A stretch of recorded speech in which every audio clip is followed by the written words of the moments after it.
C'est l'heure du quiz. Celui-ci est pour les fans de sport. On va tester ta culture sportive et voir l'étendue de tes connaissances. Note tes réponses et à la fin, on verra si tu es un expert en sport. 1. Commençons en douceur. Qui est cette personne? A. Cristiano Ronaldo. B. Jadon Sancho. C. Joao Félix.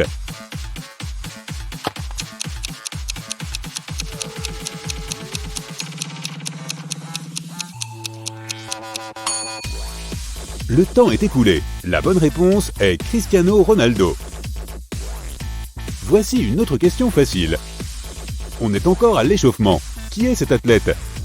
A. Franck Ribéry. B. Arjen Robben.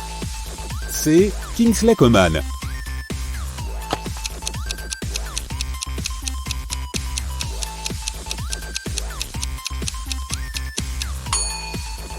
La bonne réponse est Kingsley Coman.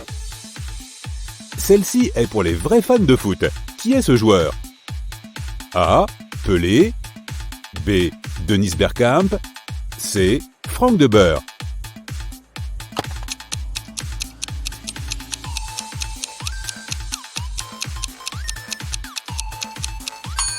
Et la bonne réponse est Dennis Bergkamp. Qui est cet attaquant? A. Luis Suarez. B. Robert Lewandowski. C. Karim Benzema.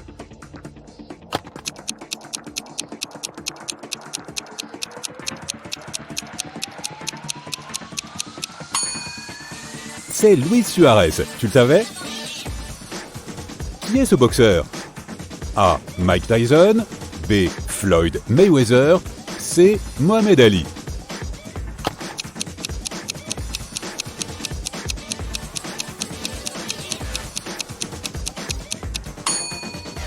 C'est bien Mohamed Ali. Peux-tu trouver le nom de ce joueur de tennis? A. Rafael Nadal. B. Novak Djokovic. C. Roger Federer.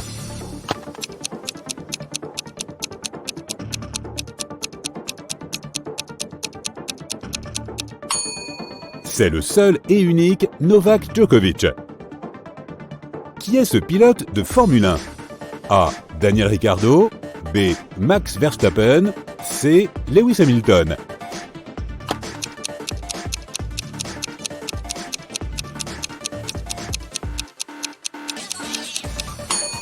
Ce champion de la vitesse est Lewis Hamilton. Qui est l'homme sur cette photo? A. LeBron James. B. Michael Jordan. C. Dwight Howard.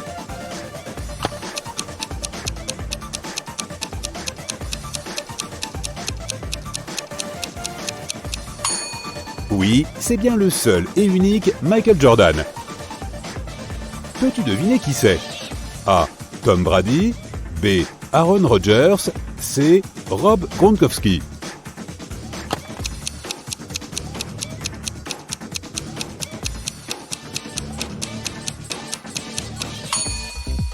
C'est bien Tom Brady.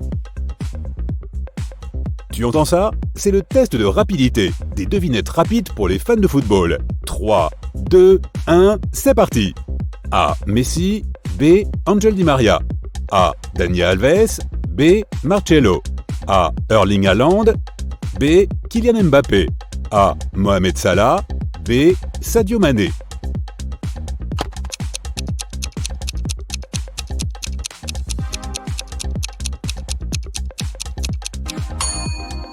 Alors, tu as trouvé les bonnes réponses?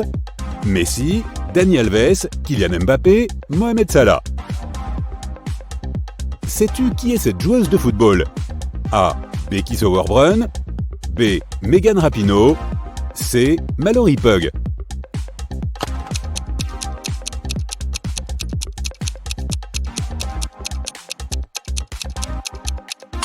C'est la gagnante de la Coupe du Monde, Megan Rapinoe.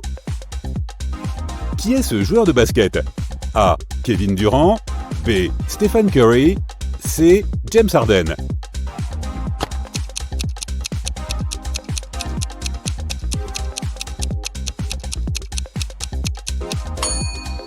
C'est Stephen Curry.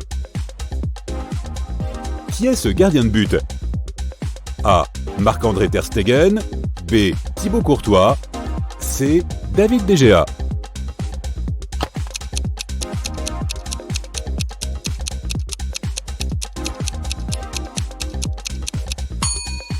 C'est l'Espagnol David De Gea.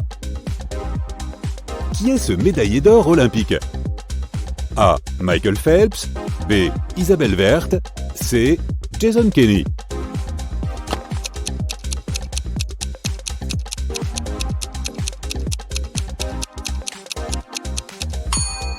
C'est Michael Phelps, surnommé Aquaman. Qui est ce défenseur? A. Virgil van Dijk, B. Thiago Silva, C. Sergio Ramos.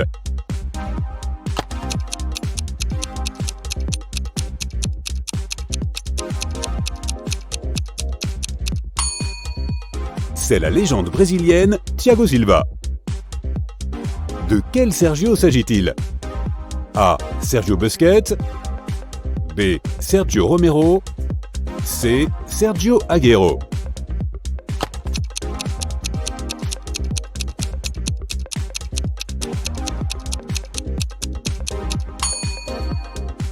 C'est Sergio Busquets du FC Barcelone. Qui est cette joueuse de tennis? A. Venus Williams, B. Serena Williams, C. Valentina Carvalho.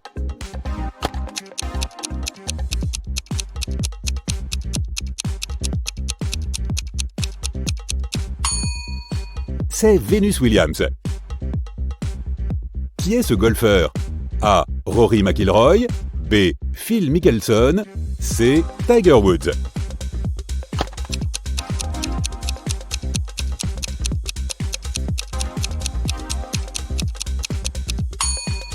C'est Phil Mickelson.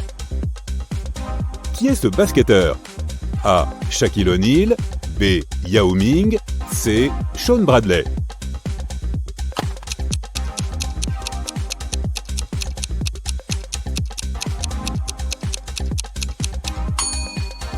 C'est Yao Ming. Qui est ce lutteur d'UFC? A. Conor McGregor, B. Nate Diaz, C. Khabib Nurmagomedov.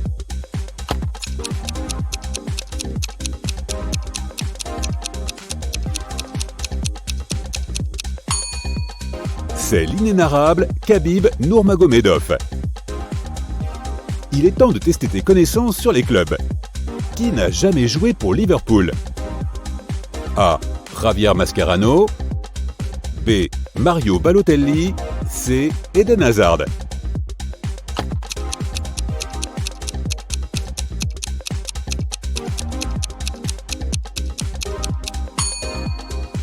La réponse est Eden Hazard. Qui joue encore au Borussia Dortmund? A. Marco Reus, B. Ilkay Gundogan, C. Ousmane Dembélé.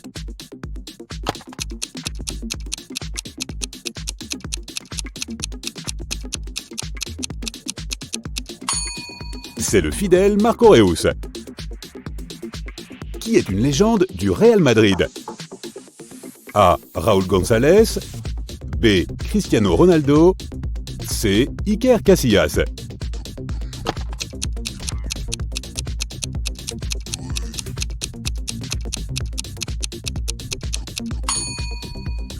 Ils le sont tous. Qui est cet entraîneur de football? A. Pep Guardiola, B. José Mourinho, C. Carlo Ancelotti.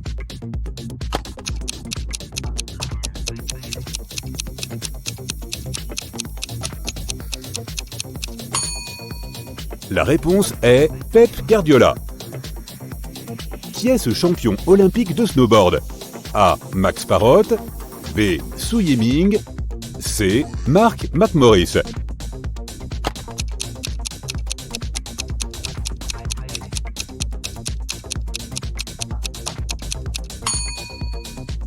C'est Mark McMorris. Quel joueur NBA ne joue pas pour les Rockets de Houston? A. Anthony Lamb, B. Josh Christopher, C. Dwight Powell.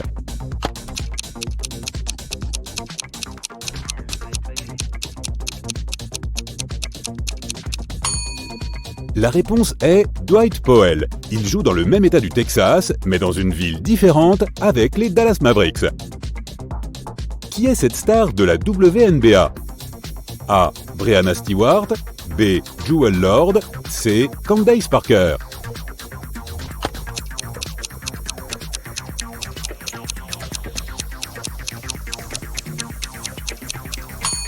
C'est la seule et unique Jewel Lord des Seattle Storm. Qui est ce joueur de baseball? A. Juan Soto, B. Mike Trout, C. Mookie Betts.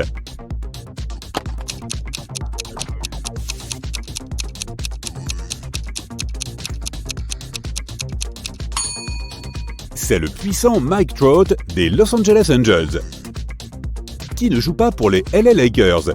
A. Dwight Howard, B. Troy Brown, C. LeBron James.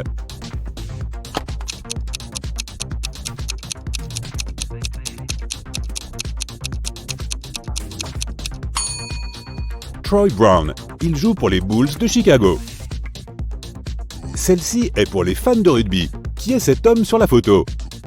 A. Antoine Dupont, B. Amish Watson, C. Tag Furlong.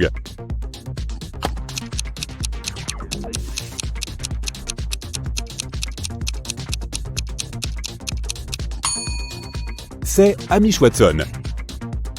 Qui est ce joueur de cricket? A. Virat Kohli, B. Rohit Sharma, C. KL Rahul.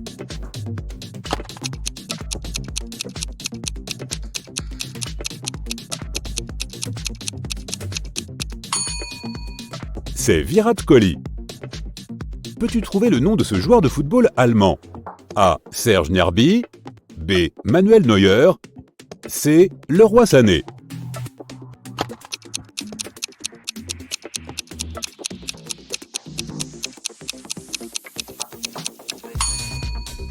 C'est l'imbattable Manuel Neuer. Qui est cette gymnaste?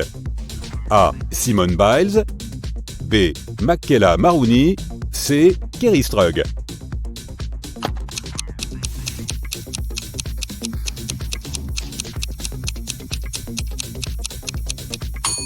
C'est l'incroyable Makela Marouni. Peux-tu deviner qui est cet attaquant? A. Zlatan Ibrahimovic, B. Karim Benzema, C. Mauro Icardi.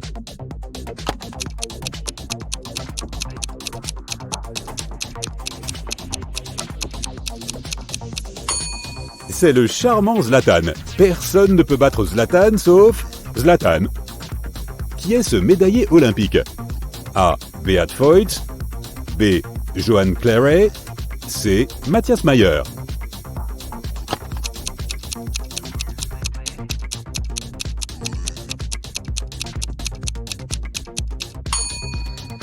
C'est Johan Claret. Tu le connaissais? Qui est ce joueur de snooker? A. Mark Allen, B. Ronnie O'Sullivan, C. John Higgins.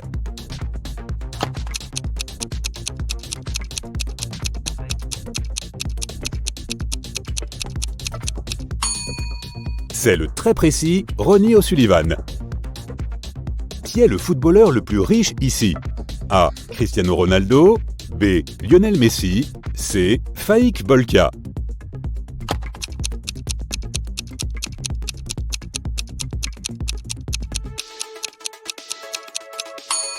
Le joueur de football le plus riche du monde actuellement est Faik Bolkia. Sa fortune nette est d'environ 20 milliards de dollars. Il est issu de la famille royale de Brunei. Fan de hockey sur glace, c'est le moment de briller. Qui est cet homme? A. Sidney Crosby, B. Connor McDavid, C. Patrick Kane.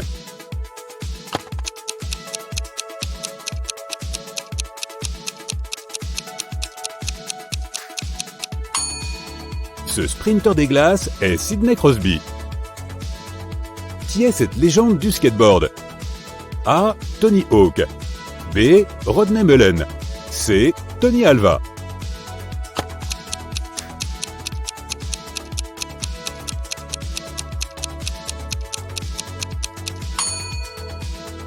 C'est Tony Hawk.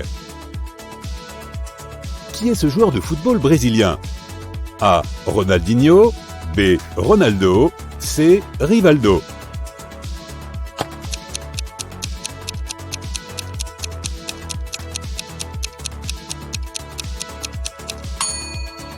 C'est le toujours souriant Ronaldinho. Encore des questions sur le foot. Que signifie porter le maillot numéro 1 ? A. Tu es le capitaine de l'équipe. B. Tu es le meilleur buteur de l'équipe. C. Tu es le gardien de but.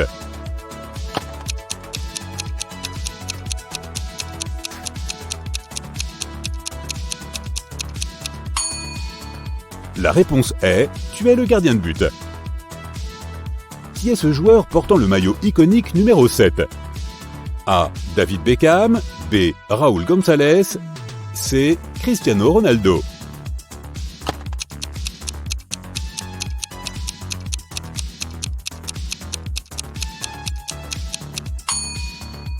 C'est le célèbre Cristiano Ronaldo ou CR7.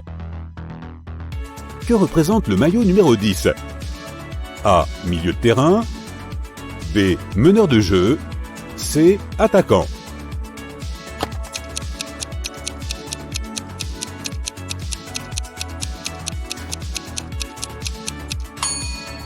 C'est le meneur de jeu. Même si le numéro est traditionnellement destiné au meneur de jeu, le joueur le plus talentueux du terrain porte souvent le numéro 10, comme Harry Kane par exemple.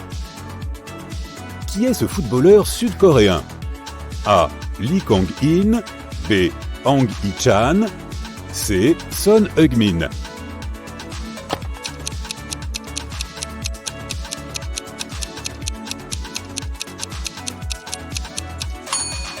C'est le fameux Sonny de Tottenham. Qui est cette légende de la NBA ? A. Larry Bird. B. Allen Iverson. C. Karim Abdul-Jabbar.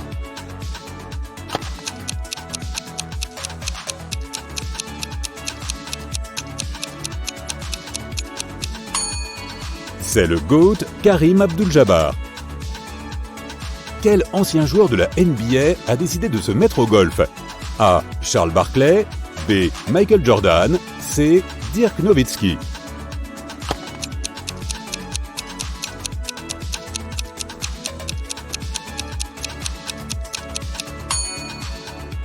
Il s'agit de Michael Jordan.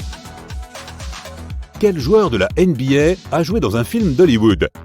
A. Derrick Rose. B. James Harden. C. LeBron James.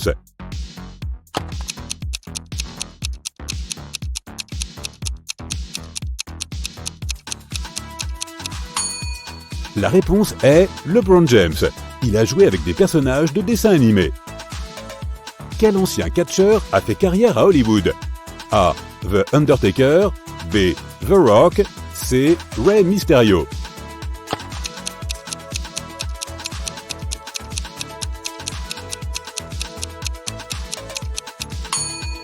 C'est The Rock, aussi connu sous le nom de Dwayne The Rock Johnson.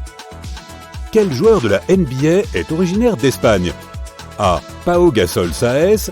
B. Manu Ginóbili. C. Eduardo Nájera.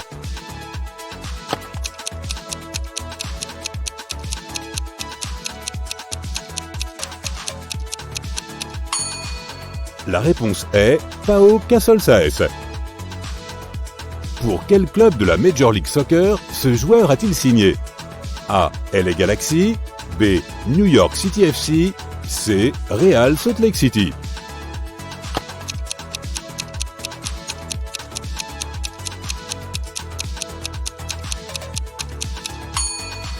David Villa a signé au New York FC après avoir joué pour l'Atlético Madrid. Quel est ce sport étrange ? A. Curling. B. Bo Taoshi. C. Bataille d'orteils.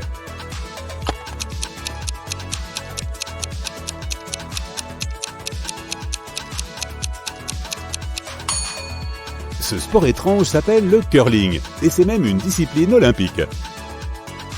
Quel pays pratique ce sport ? A. Les Émirats Arabes Unis. B. L'Égypte. C. Le Japon.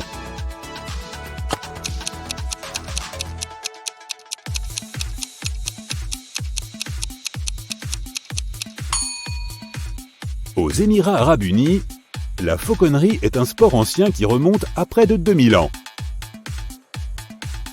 Et voici la dernière question bonus pour tester tes connaissances en histoire. Quel est ce sport ancien? A. Jeu de balle méso-américain. B. Tsu-tsu. C. Lancer de javelot.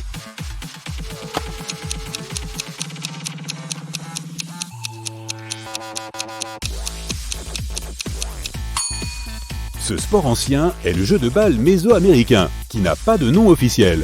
Il était pratiqué en Amérique latine il y a des centaines d'années. Alors, quel est ton score final? Fais-le nous savoir dans les commentaires ci-dessous.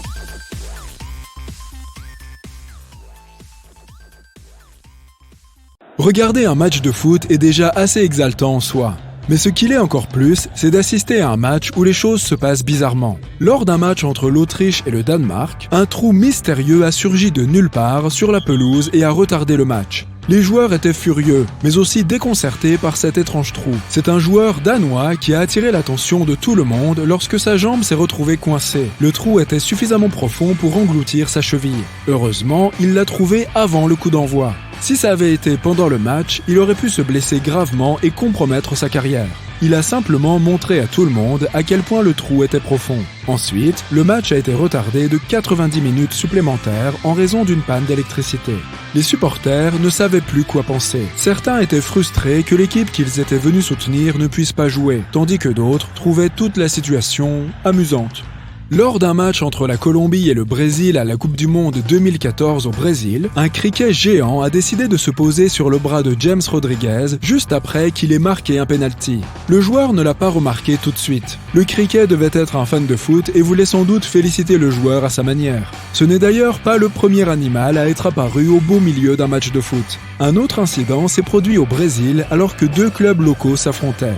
Tandis que le match battait son plein, un chien a décidé qu'il voulait participer à l'action. Il est entré sur le terrain et s'est emparé furieusement du ballon pour en faire son jouet à mâcher. Les joueurs étaient à la fois stupéfaits et amusés par ce chien qui perturbait le cours du jeu. Finalement, les officiels sont intervenus et ont mis fin au plaisir de l'animal.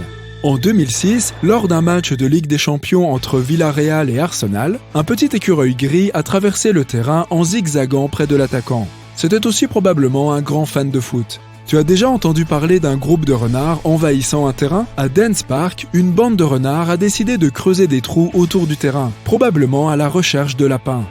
Diego Maradona est l'un des meilleurs joueurs de foot de l'histoire. L'Argentin était rapide, énergique et épatait les spectateurs du monde entier par sa fougue sur le terrain. Mais lors d'un quart de finale entre l'Argentine et l'Angleterre pendant la Coupe du Monde 1986, il est allé un peu trop loin lorsqu'il a tendu le poing en l'air pour frapper le ballon et l'envoyer dans les filets de l'équipe adverse. À la grande fureur des supporters, le but a été validé. Les arbitres n'avaient pas une vision claire du but alors qu'ils auraient dû garder les yeux sur le ballon. Les Argentins menaient déjà d'un but et le match s'est finalement terminé sur le score de 2-1 en leur faveur. Ils ont même fini par remporter cette Coupe du Monde, ce qui a conforté Maradona comme le plus grand joueur de tous les temps. L'une des soirées les plus mémorables de l'histoire du ballon rond a été celle qui a opposé le Brésil à l'Allemagne lors de la Coupe du Monde 2014. Les deux équipes sont des géants du football, toutes deux composées de joueurs vedettes prêts à rendre leur pays fier. Les deux équipes ont pleuré, mais pour des raisons différentes. Le Brésil a encaissé pas moins de 7 buts sur son propre terrain. Les supporters brésiliens étaient abasourdis par ce moment historique. L'Allemagne a fini par remporter le trophée en battant l'Argentine en finale. La finale de la Ligue des Champions 2018 entre le Real Madrid et Liverpool était l'un des matchs les plus attendus de l'année. Et Liverpool visait plus que jamais le titre. Le gardien Loris Karius était en pleine forme, mais ce soir-là, apparemment, ce n'était pas son soir. L'équipe et les fans du monde entier ont été choqués lorsqu'il a commis non pas une, mais 2 erreurs fatales. La première a été commise lorsqu'il a accidentellement donné le ballon à l'attaquant du Real Madrid, Karim Benzema, très près du but. Karius avait récupéré le ballon, mais n'a pas vu l'attaquant à proximité.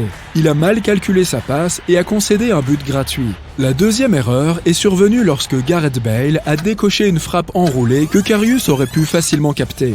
Mais au lieu de cela, il a essayé de dévier le ballon qui a glissé de sa main au fond des filets.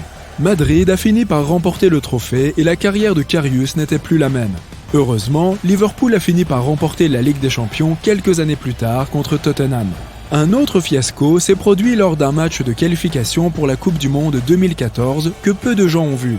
Il s'agissait d'une rencontre entre les États-Unis et le Costa Rica, qui s'est déroulée dans les pires conditions. Il neigeait à gros flocons et les joueurs étaient furieux. L'équipe du Costa Rica a même déposé un recours suggérant que le match n'aurait jamais dû avoir lieu. Mais il a finalement été rejeté. L'équipe américaine a remporté le match sur le score de 1-0. Une autre scène étrange s'est produite lorsqu'un gardien de but a décidé de consulter son téléphone pendant un match. Il jouait pour l'Atlético Paranaense de la Ligue brésilienne. Personne n'a su ce qu'il faisait sur son téléphone, mais il a réussi à le manipuler en gardant ses gants. Le 21 juin 1982, le match entre la France et le Koweït a été mouvementé. Alors que les Français perdaient 3-1, le Koweït a encaissé un nouveau but. Rien d'extraordinaire, si ce n'est que le dirigeant du Koweït de l'époque a décidé de descendre sur le terrain et d'affronter l'arbitre lui-même au beau milieu du match. Il ne pouvait pas accepter le but et a demandé à l'équipe de quitter le terrain. L'arbitre a été forcé de refuser le but et le match s'est poursuivi. L'équipe a tout de même fini par encaisser un autre but en fin de match. Arsenal a compté de nombreuses légendes dans son effectif au fil des décennies.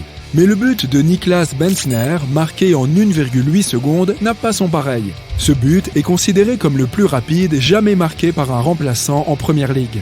L'attaquant danois est entré en cours de jeu et a repris de la tête un corner tiré par Cesc Fabregas contre son grand rival Tottenham Hotspur. Baisser la tête pour consulter son téléphone ou aller aux toilettes quand un but est marqué est toujours frustrant. Mais quand un joueur réalise un triplé en 70 secondes, c'est encore plus frustrant. C'est ce qu'a fait Alex Thor lors d'un match entre Rawson Springs et Wynn Gardens. L'équipe a remporté le match 7-1 grâce à ses buts marqués entre la 11e et la 13e minute. L'un des incidents les plus étranges est celui d'un arbitre qui a donné un carton rouge à un joueur alors qu'il était sur le point d'être remplacé. Le joueur, Samuel Incoum, avait reçu un carton jaune pendant le match. Les règles du football indiquent que tout joueur qui enlève son maillot pendant le match reçoit un carton jaune, quoi qu'il arrive. Il a vu son numéro sur le panneau des remplaçants et, en marchant vers le banc, il a enlevé son maillot alors qu'il savait qu'il avait déjà un carton jaune. Mais il a dû se dire « Je quitte le terrain, qu'est-ce qui pourrait se passer ?» Un moment embarrassant s'est produit lorsque l'arbitre a couru vers lui et lui a montré son deuxième carton jaune, qui s'est transformé en carton rouge, signifiant l'expulsion. Le joueur qui attendait de le remplacer n'a pas pu rentrer et l'équipe s'est retrouvée avec un homme en moins. Le rêve de beaucoup d'enfants est de jouer pour les plus grands clubs du monde. Certains joueurs ont décidé de réaliser ce rêve un peu plus tard que la moyenne. De nombreuses enquêtes ont été menées pour découvrir que certains joueurs avaient menti sur leur âge. Par exemple, Gourey Mouki a prétendu avoir 12 ans de moins que son âge. Il avait 28 ans alors qu'il a dit à son club qu'il n'en avait que 16.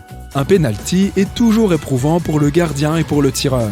Lionel Messi, la superstar argentine, a obtenu un penalty contre le Celta Vigo le 14 février 2016. Personne ne s'attendait à ce qu'il a fait ensuite. Au lieu de tirer normalement, il a couru jusqu'au point de penalty et a passé le ballon à l'attaquant Luis Suarez dans une tentative insolente de confondre le gardien de but et d'exciter la foule.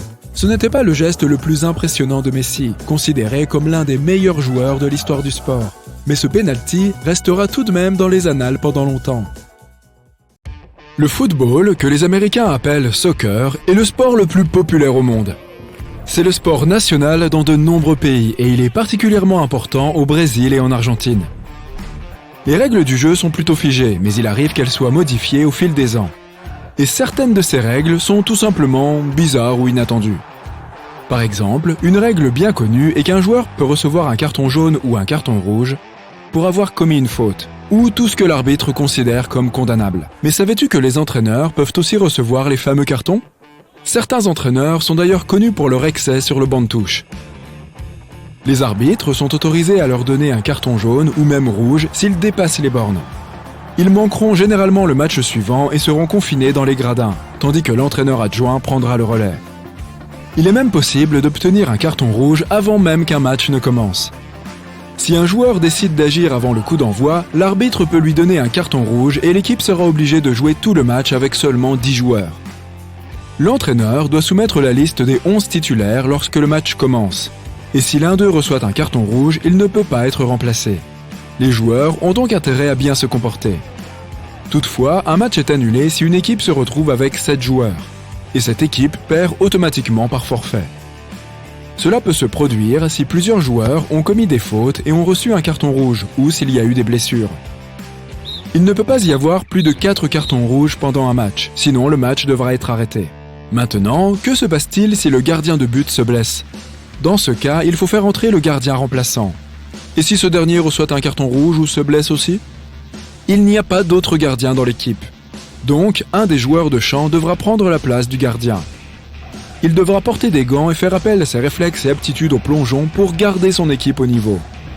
Les gardiens de but ne sont autorisés à garder le ballon que pendant 6 secondes après l'avoir sauvé ou récupéré. S'ils dépassent ce délai, l'arbitre peut leur donner un avertissement, considérant qu'ils ont joué la montre.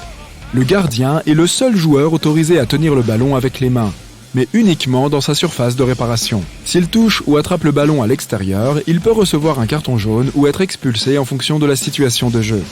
Un gardien de but ne peut pas s'emparer du ballon avec ses mains si un joueur de son équipe lui a fait une passe au pied. S'il le fait quand même, l'action est considérée comme une faute. Le gardien doit recevoir la passe et jouer au pied comme les autres joueurs, en repassant le ballon ou en le dégageant. Cependant, si le gardien reçoit une passe en retrait de la tête ou de la poitrine, alors il peut saisir le ballon avec ses mains. Cela ne signifie pas non plus qu'un joueur peut préparer une passe en retrait en frappant le ballon en l'air et en le dirigeant ensuite de la tête pour que le gardien le récupère. Il peut recevoir un carton jaune pour cela. Si le gardien de but relâche le ballon après l'avoir attrapé ou tenu dans ses mains, il ne peut pas le reprendre. S'il le fait, l'arbitre accordera un coup franc à l'équipe adverse en dehors de la surface de réparation. Il y a des années, la surface de réparation était beaucoup plus petite que celle que nous connaissons aujourd'hui. À l'époque, les coups francs étaient très proches des cages. Et le mur humain qui le bloquait le faisait très bien. Il était presque impossible de marquer. Une autre règle insolite du football est que s'il n'y a pas de drapeau, alors le match ne peut pas commencer.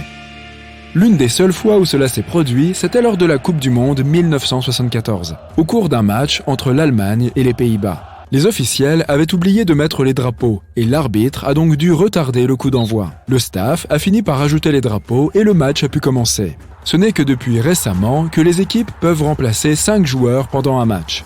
Pendant très longtemps, les entraîneurs ne pouvaient changer que 3 joueurs. Changer 5 joueurs implique une meilleure rotation de l'équipe pour les éventuels matchs à venir. Surtout si l'équipe participe à plusieurs compétitions en même temps. Toutefois, il y a eu une époque où les équipes n'étaient pas autorisées à remplacer des joueurs, même si l'un d'entre eux était blessé. Avant 1965, si une équipe avait 11 joueurs sur le terrain, il ne fallait pas s'attendre à du renfort de la part du banc. D'ailleurs, il n'y avait probablement pas de banc. Se faire remplacer n'est pas toujours bien accepté par les joueurs, surtout s'ils se sentent en forme. Mais si l'un d'eux refuse d'être remplacé, il ne se passe rien. On pourrait penser que l'arbitre peut lui mettre un carton. Mais non, le match reprend et le joueur reste sur le terrain. Toutefois, même si la FIFA ne le pénalise pas, son club peut lui infliger une amende et il peut perdre une partie du respect de son équipe, de ses entraîneurs et des fans. Aucune règle ne stipule qu'il faut inscrire son nom au dos du maillot. Les joueurs peuvent mettre ce qu'ils veulent tant que ce n'est pas offensant. Les footballeurs ont tendance à mettre des surnoms qu'ils ont eus quand ils étaient jeunes. Il est impossible de marquer un but directement à partir d'une touche. Lorsque le ballon sort des limites du terrain, les joueurs doivent le remettre en jeu à la main. Donc, si un joueur essaye d'être malin et de lancer le ballon directement dans les cages adverses, sans qu'aucun joueur ne le touche, l'action se soldera par un simple renvoi au 6 mètres. Si un joueur est sur le point de tirer un penalty et qu'il est face au gardien adverse, il a le droit de passer le ballon. Cela ne fonctionne que si une faute a lieu pendant le match, et non pendant la séance de tir au but à la fin de certains matchs nuls. Le joueur peut donc passer la balle à l'un de ses coéquipiers qui récoltera toute la gloire. Si un joueur marque 3 buts dans un match, on appelle cela un coup du chapeau, et ce joueur peut rapporter le ballon chez lui. Si un joueur marque 2 buts, il s'agit d'un doublé. Un joueur peut recevoir un carton jaune s'il enlève son maillot pour célébrer un but, ou à n'importe quel moment du match. Si un joueur marque un but et que celui-ci est refusé, mais que le joueur a enlevé son maillot pour le célébrer, il recevra quand même un carton. Si un ballon touche la main ou le bras d'un joueur à l'intérieur de la surface de réparation, y a-t-il toujours un penalty pour l'équipe adverse ? Non, pas nécessairement. Cela dépend de la situation de jeu et de l'endroit où la main est positionnée. Si un attaquant tire à l'intérieur de la surface de réparation et que le ballon touche involontairement le bras d'un défenseur, alors il n'a pas de penalty. Mais si le défenseur écarte les bras pour faire obstacle au ballon, alors il y a penalty. Une faute est toujours sujette à interprétation. Alors, comment l'arbitre sait quand distribuer un carton jaune ou rouge, quand siffler un simple coup franc ou quand laisser le jeu se poursuivre? Voici quelques actions qui méritent à coup sûr un carton rouge. Un tacle glissé est une faute, sauf si le joueur parvient à toucher le ballon au lieu des jambes de l'adversaire, et le jeu peut alors continuer. En revanche, un tacle glissé avec les deux jambes par derrière est automatiquement sanctionné par un carton rouge. De même, si un joueur donne un coup de pied dangereux à l'adversaire. Il est impossible de marquer un but contre son camp sur un coup franc. Si le joueur décide de faire une passe à son gardien et que, d'une manière ou d'une autre, le ballon entre dans le but ne sera pas accordé. Cela n'est vrai que si le seul joueur qui a touché le ballon est le tireur du coup franc.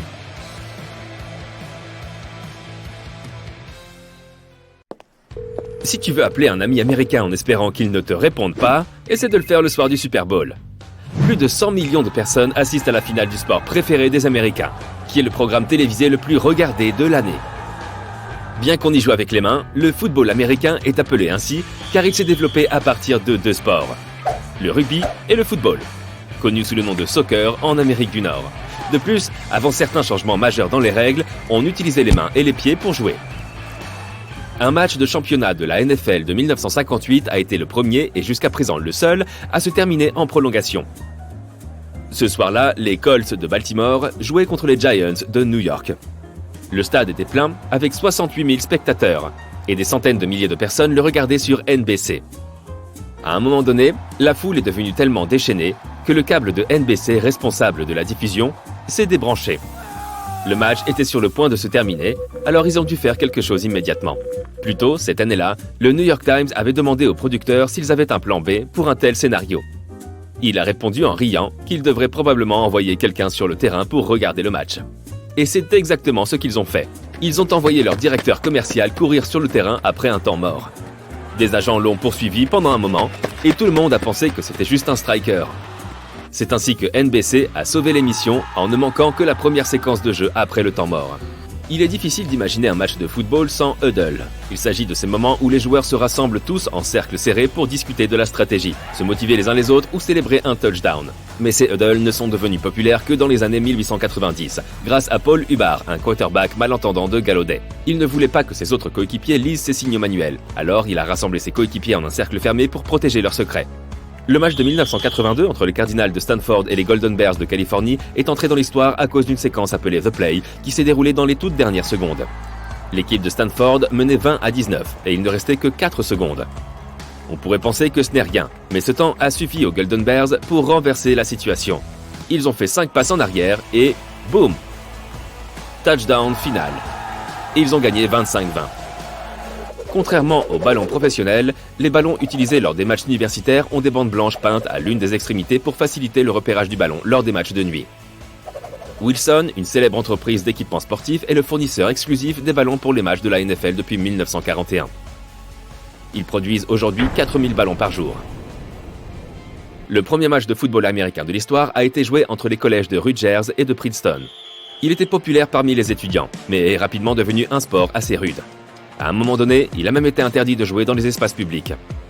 Walter Camp, un célèbre joueur de rugby, est devenu le capitaine de l'équipe de football américain de Yale et a sauvé la situation. Il a changé les règles du jeu et en a fait le sport que nous connaissons aujourd'hui. La ligne de 20 yards jusqu'à la zone d'en-but est connue sous le nom de zone rouge. Le rouge a été choisi car c'est une couleur d'avertissement pour la défense. Lorsque l'attaque atteint cette zone, elle est dans la meilleure position pour marquer. Le football gridiron est un autre nom pour ce jeu. Pas d'histoire insolite ici. La seule raison est que le terrain de jeu ressemble à un grill utilisé en cuisine. Il semblait presque impossible que deux frères entraînent des équipes NFL qui s'affrontent en finale du Super Bowl. Mais c'est arrivé en 2013. Gene Harbaugh et John Harbaugh ont respectivement entraîné les San Francisco 49ers et les Baltimore Ravens, qui se sont affrontés lors du grand match. Leurs parents ont regardé le match dans le Superdome de la Nouvelle-Orléans. John, le frère aîné, a gagné. Ils ont brièvement échangé des félicitations après le match, mais ne se sont pas parlé pendant des semaines. Tous deux ont admis que le match avait été très dur sur le plan émotionnel. Il y avait auparavant la Ligue nationale de football et la Ligue américaine de football, chacune ayant son propre champion jusqu'à ce qu'elles fusionnent en 1970. Ils ont dû décider de la nouvelle structure et n'ont pas réussi à se mettre d'accord. Et devine comment ils ont finalement résolu le problème? Eh bien, ils en ont simplement déposé 5 dans un vase et en ont sorti une au hasard. Le membre des Kansas City Chiefs, Lamar Hunt, a trouvé le nom Super Bowl en s'inspirant d'un jouet qui ne coûtait que 98 cents. Sa femme l'avait trouvé dans un magasin de jouets à Dallas, au Texas, et lui a dit que la petite balle pouvait rebondir au-dessus d'une petite maison. L'idée n'a pas plu à tout le monde, et il y a même eu des concours pour trouver un autre nom. Mais celui-ci est resté. Le premier Super Bowl a eu lieu le 15 janvier 1967. Les billets ne coûtaient que 12 $, comparé aux 100 000 $ qu'il faut débourser pour une place VIP aujourd'hui. Pourtant, il y avait encore beaucoup de sièges vides au Los Angeles Memorial Coliseum où il a eu lieu. Ils ont choisi l'emplacement seulement 6 semaines avant le coup d'envoi. Aujourd'hui, il est connu 3 ans avant le match réel. Depuis le 5e Super Bowl, on utilise des chiffres romains pour identifier les matchs. Cela permet d'éviter une certaine confusion. Par exemple, le Super Bowl 2023 aura lieu au début de cette année-là, mais la majorité de la saison aura été jouée en 2022. La seule exception a été le Super Bowl 50. La NFL pensait que le fait de le nommer Super Bowl L aurait pu faire baisser les ventes de billets. La NFL ne paye jamais aucune de ces superstars qui se produisent lors des spectacles de la mi-temps. S'y produire à 7 heures de grande écoute rapporte beaucoup plus d'argent aux artistes sur le long terme, car leurs ventes de disques montent toujours en flèche après le match. Ils reçoivent cependant de l'argent pour couvrir des dépenses qu'ils doivent engager pour préparer le spectacle. Cela peut représenter plus de 10 millions de $, donc ce n'est pas un si mauvais calcul après tout. Chaque équipe du Super Bowl reçoit 108 ballons. 54 d'entre eux servent de ballons d'entraînement, et 54 autres sont utilisés pendant le match réel. La mi-temps habituelle d'un match de la NFL dure de 12 à 15 minutes. Mais la super mi-temps dure 20 à 30 minutes, selon le spectacle qui s'y déroule. La pièce qu'ils ont lancée à pile ou face lors du match 44 pour décider quelle équipe donnerait le coup d'envoi avait passé 11 jours dans un vaisseau spatial de la NASA en orbite autour de la Terre. Pour s'assurer que le jeu est toujours équitable, 7 officiels ayant des fonctions différentes doivent être présents sur le terrain. Tu peux les reconnaître grâce à leur chemise rayée noire et blanche. L'arbitre est le plus haut gradé d'entre eux et a le plus de responsabilités. Viennent ensuite l'umpire, le juge de fond, le chef des lignes, le juge de touche, le juge de ligne et le juge de terrain. C'est la ville de Miami qui a accueilli le plus d'éditions du Super Bowl avec 11 matchs. La deuxième place est occupée par la Nouvelle-Orléans avec 10 matchs. Le match a normalement lieu dans un climat chaud ou dans un stade couvert. La seule exception est le match qui a eu lieu au Tulane Stadium de la Nouvelle-Orléans, où la température à l'heure du match était de 4 degrés. Les Arizona Cardinals sont plus vieux que l'État qu'ils représentent. L'équipe a été fondée en 1898 et l'Arizona n'est officiellement devenu un État que 14 ans plus tard. L'équipe a aussi connu la plus longue période de l'histoire de la NFL où elle n'a pas gagné un seul match en post-saison. 51 ans. La NFL remet aux membres de l'équipe gagnante la fameuse bague du Super Bowl. Celle-ci n'a jamais été la même car les gagnants choisissent comment la personnaliser pour la rendre unique. Sa conception prend jusqu'à 4 mois. La bague porte normalement le nom et le logo de l'équipe, le titre champion du monde ainsi que le logo et le numéro du Super Bowl. L'équipe peut remettre des exemplaires de la bague à qui elle veut, non seulement aux joueurs, mais aussi aux entraîneurs, aux formateurs, aux cadres, au personnel et aussi aux anciens joueurs et entraîneurs. C'est pourquoi le prix total de l'ensemble est d'environ 5 millions de $. La bague Super Bowl 45 des Green Bay Packers comportait plus de 100 diamants. 13 d'entre eux représentent chaque titre que l'équipe a remporté depuis 1929. Diminue le temps de repos entre chaque série de mouvements. Pas plus de 30 à 90 secondes en fonction de ton niveau. Fais des pauses plus longues entre 2 exercices, mais pas trop non plus, 1 à 3 minutes maximum. Reste concentré sur l'entraînement, pas de réseaux sociaux, pas d'appels, pas de messages, pas de vidéos. Bref, ne fais rien qui puisse te distraire. Il vaut mieux faire toute ta séance d'entraînement d'un coup et garder le reste pour plus tard. Une séance d'entraînement plus longue n'est pas forcément plus efficace. Trouve 6 à 8 exercices qui te conviennent et fais-en 3 séries de 8 à 15 répétitions. Si c'est trop facile, augmente l'intensité ou ajoute des poids. Par exemple, si tes séries d'abdos sont trop simples, lève les jambes à 90 degrés ou fais des variantes comme les abdos bicyclettes ou les abdos inversés. En rendant tes séances d'entraînement plus intenses, tu brûleras plus de calories que lors d'un entraînement plus lent et plus long. Planifie tes séances d'entraînement à l'avance, afin de ne pas perdre de temps à choisir tes exercices. Tu gagneras en efficacité en t'organisant. Jour des jambes, jour du haut du corps, jour des poussées, des tractions, des bras, des muscles postérieurs, antérieurs, etc. Si tu n'es pas sûr de pouvoir organiser tes séances d'entraînement les mêmes jours chaque semaine, planifie chaque séance stimulant l'ensemble du corps à l'avance. Les muscles se développent davantage lorsque tu fais des exercices isolés. Mais en faisant un entraînement complet, tu maintiendras tout ton corps en forme et tu cibleras plusieurs groupes musculaires à la fois. Choisis des exercices qui nécessitent un minimum de changement d'équipement pour gagner du temps. Quand tu lèves des haltères, fais une combinaison d'exercices pour lesquels tu en as besoin, comme par exemple les curls biceps, les bent over row, les fentes avec haltères ou tout autre exercice s'intégrant à ton plan. Ne fais pas un exercice avec des dumbbells pour ensuite lever une barre d'haltères. Tu perdras trop de temps. Diminue la cadence de tes répétitions. Dans les curls biceps, par exemple, c'est le rapport entre le temps nécessaire pour lever et redescendre le poids. Un mouvement concentrique est celui où tu contractes les muscles, donc par exemple quand tu lèves l'haltère. Un mouvement excentrique est celui où tu baisses l'haltère. C'est à ce moment-là que le muscle s'allonge. Pour raccourcir ta séance d'entraînement, tu peux essayer de faire 2 secondes de mouvement concentrique pour 1 seconde de mouvement excentrique. Fais des supersets. Cela signifie que tu enchaînes 2 exercices ou plus sans faire de pause. Tu peux faire un superset d'exercices combinant le bas du corps et le haut du corps. Cela fera appel à davantage de groupes musculaires et réduira tes pauses. Le haut du corps se reposera pendant que tu effectueras les mouvements stimulant le bas du corps et vice-versa. Il y a beaucoup d'équipements dans une salle de sport, mais tu peux facilement t'en procurer pour t'entraîner chez toi. Opte pour les kettlebells. Ils font partie des meilleurs compléments pour entraîner tout le corps. Tu peux les utiliser pour l'endurance, la souplesse, la force et l'équilibre. Ce sont là 4 aspects essentiels de tout entraînement.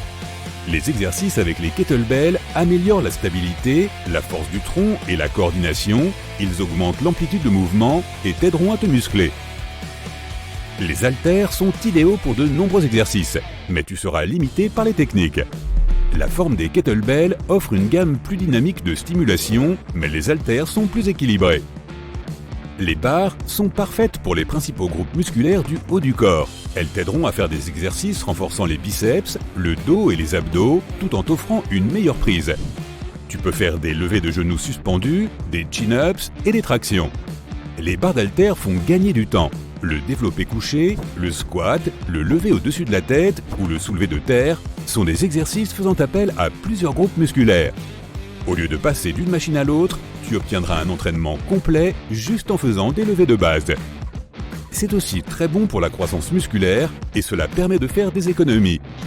L'achat d'une barre remplacera toutes les machines ou l'abonnement à une salle de sport. Le TRX est également idéal pour entraîner tout le corps.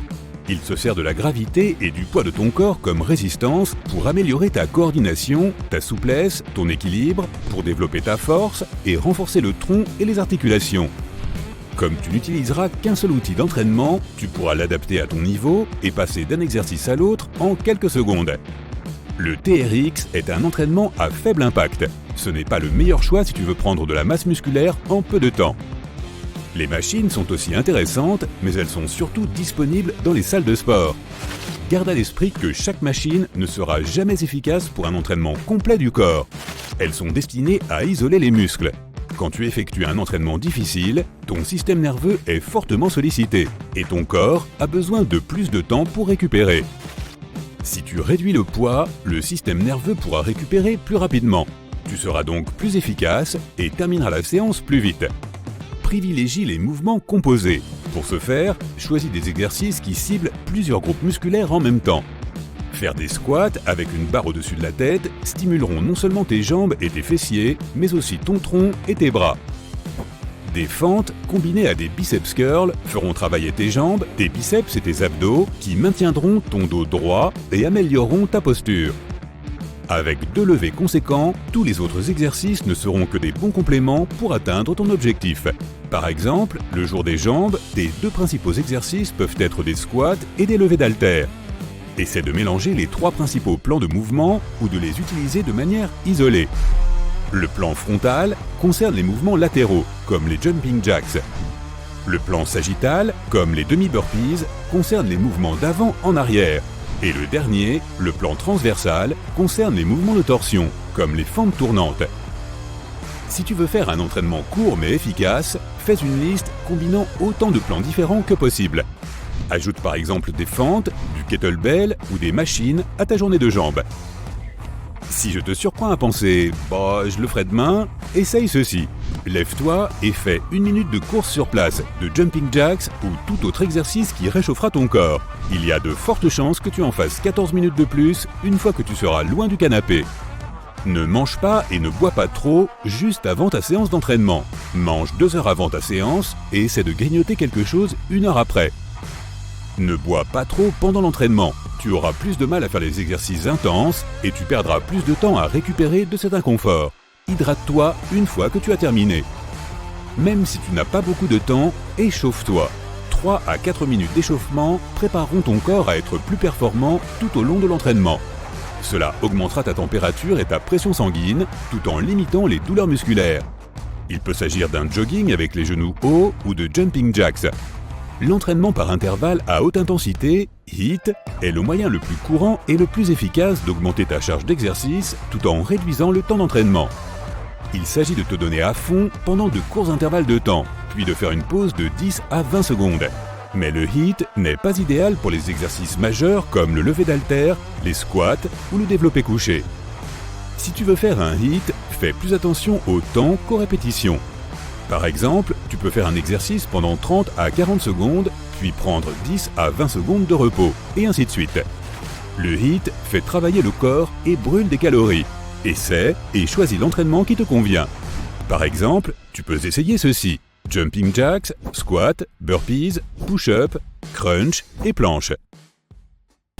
La première Coupe du Monde FIFA de l'histoire a eu lieu le 13 juillet 1930 en Uruguay. La France a gagné contre le Mexique 4-1. Seuls 13 pays ont décidé de participer à cette compétition. C'est la seule Coupe du Monde sans match de qualification, étant donné le nombre très réduit de participants. Le roi roumain Carol II était un très grand fan de foot. Sa priorité absolue a été celle de faire entrer son équipe nationale dans la Coupe du Monde de la FIFA. Il accède au trône 35 jours avant le début de la compétition. Il a sélectionné lui-même les joueurs et ils ont présenté la demande d'inscription 3 jours avant la date butoir. Le problème, c'est que la plupart des joueurs travaillaient pour une entreprise qui refusait de leur donner 3 mois de congés payés. Le roi lui-même a dû passer quelques coups de fil et l'équipe s'est embarquée dans un avion en direction de l'Uruguay. Ils ont fait plusieurs escales. Ils ont récupéré l'équipe de France et le président de la FIFA, Jules Rimet, qui portait le trophée dans sa valise. Ils se sont aussi arrêtés pour faire embarquer l'équipe de Belgique et du Brésil. Tous ces joueurs avaient décidé de partager le vol pour payer moins. L'équipe de la Yougoslavie a fait 3 jours de train pour arriver au port de Marseille. Ils étaient censés partager la traversée maritime avec l'Égypte, mais tout est tombé à l'eau à cause du mauvais temps. Impossible de s'entraîner sur les bateaux et les voyages duraient environ 15 jours. La plupart des équipes arrivées via mer ont gagné leur premier match. L'arbitre de la finale de la première Coupe du Monde était belge. Il portait un costume formel avec une cravate et des bottes d'équitation. C'est assez original comme look pour un événement sportif. À l'origine, le trophée de la FIFA s'appelait Victory. Il s'agissait d'une statuette en argent sterling plaqué or de la déesse grecque Niké qui tenait la coupe au-dessus de sa tête. Plusieurs années plus tard, le trophée a été rebaptisé en honneur de Jules Rimet. C'était le 3e président de la FIFA et il a beaucoup œuvré pour démocratiser le football et c'est à lui qu'on doit la Coupe du Monde. Le trophée est ensuite passé de gagnant en gagnant jusqu'en 1970. En 1970, le Brésil a gagné la Coupe du Monde pour la 3e fois et il a pu garder le trophée pour de bon. En 1966, le trophée de la Coupe du Monde a disparu pendant 7 jours. Cette année-là, la compétition devait avoir lieu en Angleterre. Le trophée avait été exposé dans une exposition philatélique à Londres. Il était surveillé 24 heures sur 24, 7 jours sur 7, mais un voleur a réussi à ouvrir le coffre et a volé le trophée au 2e jour d'exposition. Toute la nation a suivi de près la recherche, qui a commencé immédiatement. Le voleur a demandé une importante rançon. Quand il a été arrêté, il n'avait pas le trophée avec lui. C'est un chien bâtard noir et blanc appelé Pickles qui a résolu l'affaire. Une semaine après le vol, Pickles a remarqué quelque chose d'emballé dans du journal sous une haie de son jardin à Londres Sud. Le toutou a attiré l'attention de son maître, David Corbett, qui a contrôlé le paquet. Il était en train de déballer doucement l'objet et il s'est rendu compte que le trophée de la Coupe du Monde était dans son jardin. Une fois que l'authenticité de l'objet a été prouvée, Pickles est devenu une star mondiale. Son maître a reçu l'équivalent de 95 000 € en prime et le toutou a reçu une fourniture de nourriture à vie. Plusieurs années plus tard, un nouveau trophée a été dessiné par un artiste italien qui avait gagné un prix de design. C'est une statuette de 2 athlètes qui soulèvent un globe en or 18 carats avec des bandes de malachite à sa base. Certains scientifiques avancent que le globe est forcément creux. Sinon, les gagnants ne parviendraient pas à soulever le trophée comme ils le font. Personne n'a vu le trophée original Jules Rimet depuis 1983. La Confédération brésilienne de football l'a placé en belle vue dans ses bureaux. Un groupe de voleurs a réussi à passer la sécurité de l'immeuble, à ouvrir le cadre en bois de la boîte en verre blindé et à prendre le trophée. La Banque centrale de Rio de Janeiro a offert une importante prime à la personne qui ramènerait le trophée. Mais rien, le trophée n'est jamais réapparu.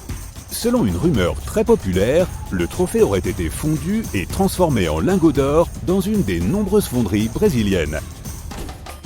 Le système des cartons rouges et jaunes n'a été introduit que lors de la Coupe du Monde de 1970.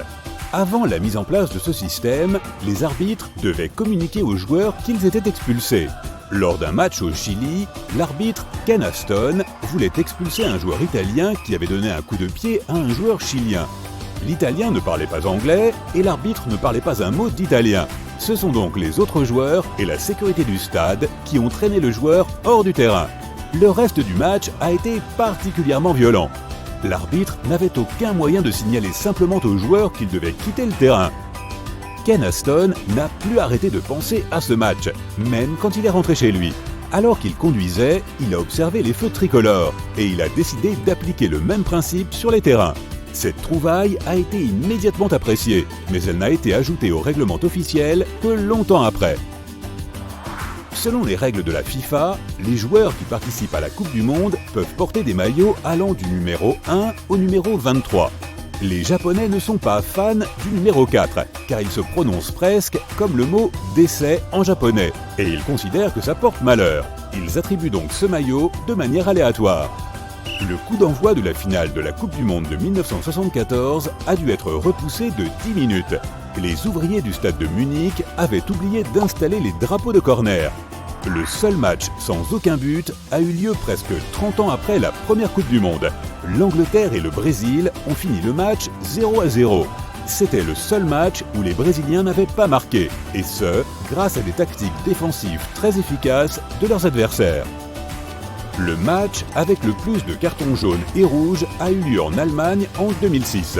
Pendant le match Portugal-Hollande, l'arbitre a sorti 16 cartons jaunes et 4 cartons rouges au total. Le premier carton jaune n'a été attribué que 2 minutes après le coup d'envoi. Le président de la FIFA était si contrarié par le jeu d'arbitre qu'il lui a suggéré de se donner un carton jaune à lui-même. En plein milieu du match de quart de finale entre l'Angleterre et le Brésil à la Coupe du Monde de 1962 au Chili, un chien a fait irruption sur le terrain. L'arbitre a interrompu le match, mais personne n'a réussi à attraper le toutou. C'est alors que le buteur anglais Jimmy Greaves, qui adorait les chiens, s'est mis à 4 pattes pour l'attirer.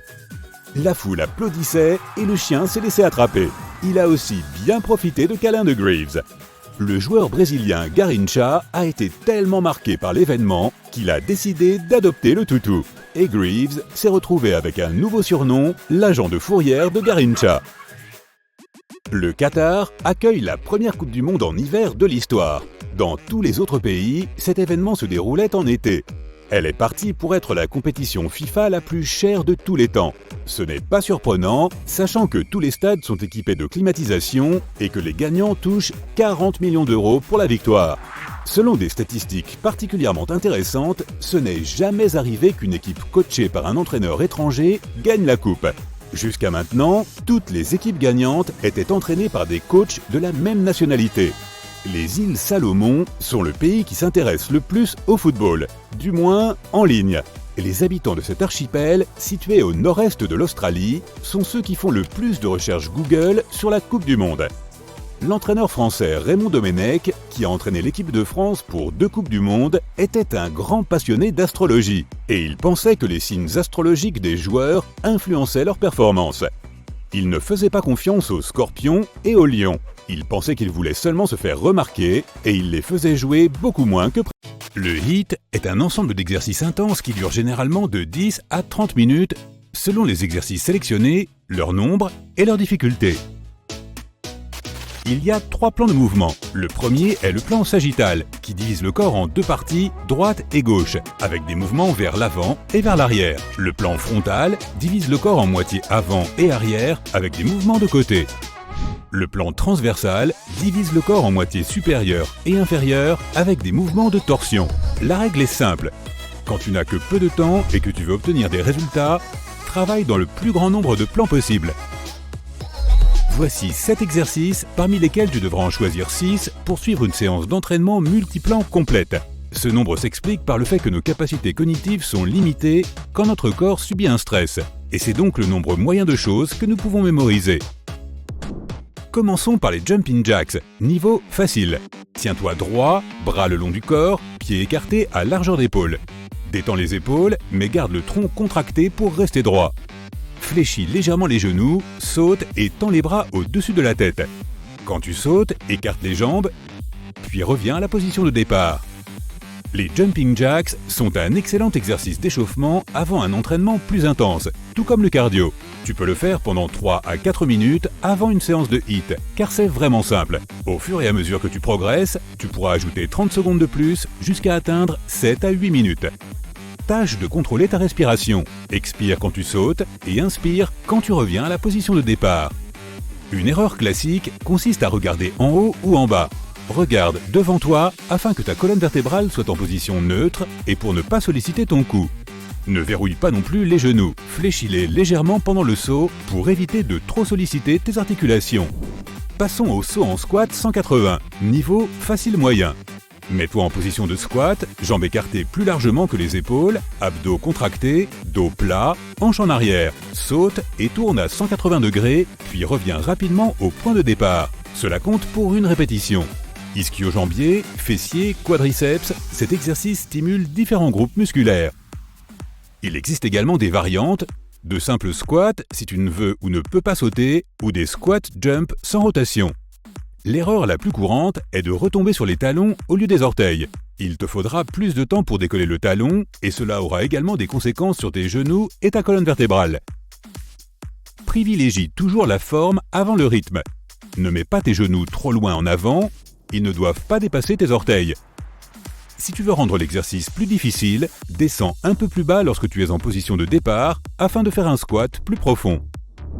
Mountain Climber Cross, niveau facile.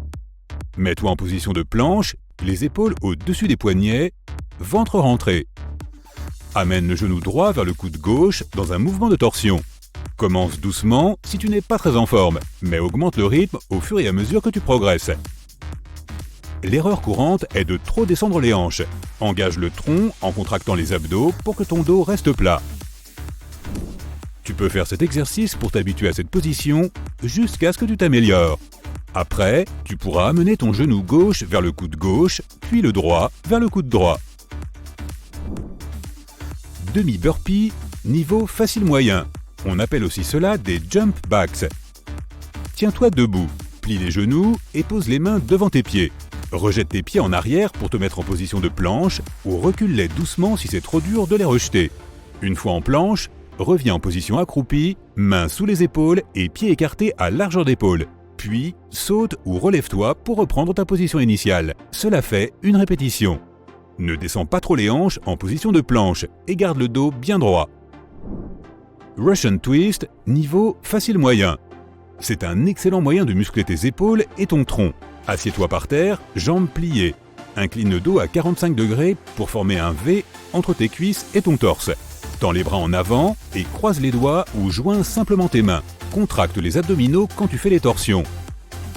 Tourne à droite, reviens au centre. Tourne à gauche, reviens au centre. Ceci fait une répétition. Expire à chaque fois que tu fais une torsion, inspire quand tu reviens au centre. Tes bras doivent être parallèles au sol ou tendus vers le bas pour toucher le sol. Tu peux croiser les chevilles pour avoir plus de stabilité. Attention! Ne te penche pas trop en avant et n'arrondis pas le dos. Il doit être droit et le tronc ferme et engagé. Fentes alternées en sauts latéraux. Niveau moyen dur. Mets-toi en position de fente, puis saute légèrement sur le côté pour atterrir en position de fente avec la jambe opposée en avant. Essaie de passer le moins de temps possible sur le sol. Les erreurs les plus courantes sont de trop se pencher en avant. Ton dos doit être droit et tes abdos contractés. De plus, ne mets pas tes genoux trop loin en avant. Ils doivent rester pliés à 90 degrés. Rotation en T, niveau moyen. Mets-toi en position de planche. En un seul mouvement, lève la main gauche en effectuant une rotation jusqu'à ce que tu sois bien tourné sur le côté. Ton corps et tes bras doivent former un T. Reviens à la position initiale, puis fais le même mouvement vers la droite. Si tu veux aller plus loin, ramène le genou supérieur vers la poitrine. L'erreur la plus fréquente est de trop abaisser les hanches vers le sol. Maintiens-les en hauteur en contractant les abdos pour que ton corps forme une ligne droite pendant la rotation. Crée ta propre séance de HIIT avec 6 de ces exercices. Choisis ceux qui te conviennent le mieux. Utilise un chronomètre. Fais 20 à 30 secondes d'exercice, puis repose-toi 15 secondes si tu es débutant. À un niveau intermédiaire, tu peux faire 25 à 30 secondes d'exercice et 10 à 15 secondes de repos. Et pour les experts, 35 à 45 secondes d'exercice et 10 secondes de repos. Fais 3 séries espacées d'une pause de 2 à 3 minutes. Ne bois pas trop d'eau avant et pendant l'entraînement. Tu te rattraperas après. Échauffe-toi bien avant l'entraînement avec quelques minutes de jumping jacks, de course sur place ou tout autre exercice de cardio qui préparera ton corps à un exercice intense. Commence doucement, puis augmente l'intensité. Si tu cours sur place, tu peux faire des variations comme les genoux hauts en augmentant progressivement le rythme ou des talons-fesses. Un entraînement HIIT est court mais intense. N'en fais pas tous les jours, mais plutôt 3 fois par semaine. Les autres jours, fais un peu de cardio léger comme du vélo, du jogging, de la natation ou tout autre type d'exercice comme le pilate ou le yoga. Fais de ton mieux pendant ces exercices. Pendant ces 30 secondes, tu n'es pas censé être capable de parler avec des phrases complètes. Le HIIT permet de brûler efficacement des calories sur des séances d'entraînement plus courtes que lors des entraînements ordinaires. Si tu as des horaires flexibles, il est préférable de le faire en fin de matinée. Et si tu fais des horaires type 9h-17h, le matin est idéal pour faire de l'exercice. Et le soir est plus propice à la détente. Après un HIIT, pense à dormir, manger, t'hydrater et t'étirer correctement.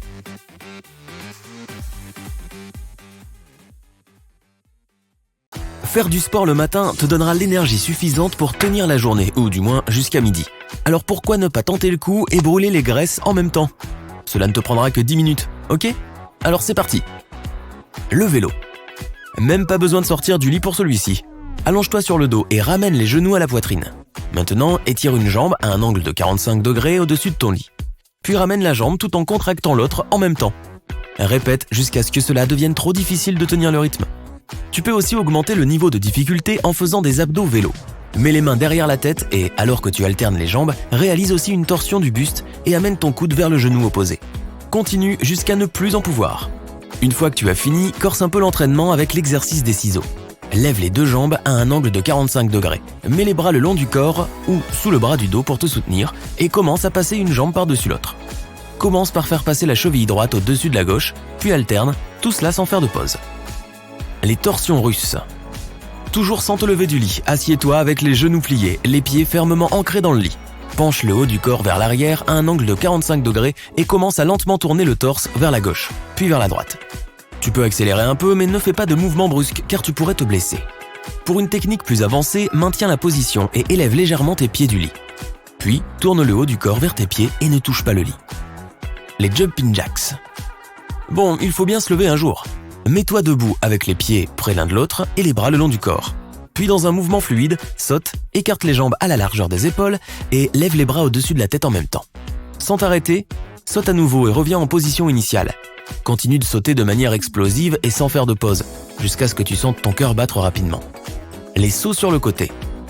Fais une mini-pause, respire, puis repars. Toujours dans la position initiale des jumping jacks et sans changer de posture, saute à pieds joints vers la gauche, puis, sans faire de pause, saute vers la droite. Garde l'équilibre et continue de sauter d'un côté puis de l'autre jusqu'à ce que tu commences à halter un peu. Ton cœur devrait battre fort à nouveau et tu es probablement bien réveillé désormais. Respire durant 30 secondes puis passons aux exercices aérobiques. Les squats sautés. Tiens-toi debout avec les pieds écartés à la largeur des épaules. Lève les bras devant toi et fais un squat sans lever les talons du sol. Touche le sol avec tes mains et pousse avec force. Saute, puis lève les bras au-dessus de la tête. En atterrissant, fais un autre squat. Cet exercice est très efficace pour brûler les calories et entraîner les mollets, les hanches et les fessiers. Et tu peux même aller plus loin en faisant de tes squats sautés de bons vieux burpees. Pour ce faire, quand tu fais un squat, ne touche pas seulement le sol avec tes mains, mais appuie ton poids du corps dessus et lance tes jambes jusqu'à être en position de pompe. Puis, en un seul mouvement, replace tes jambes en position de squat et saute en l'air. Avec les burpees, tu fais aussi travailler ton buste, tes abdos et même tes bras.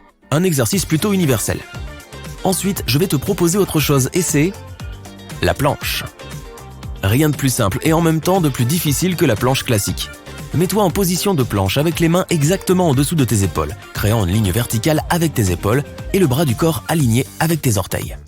Tout ton corps devrait être droit, sans courbe ni bosse, donc assure-toi de bien contracter tes abdos et tes fessiers.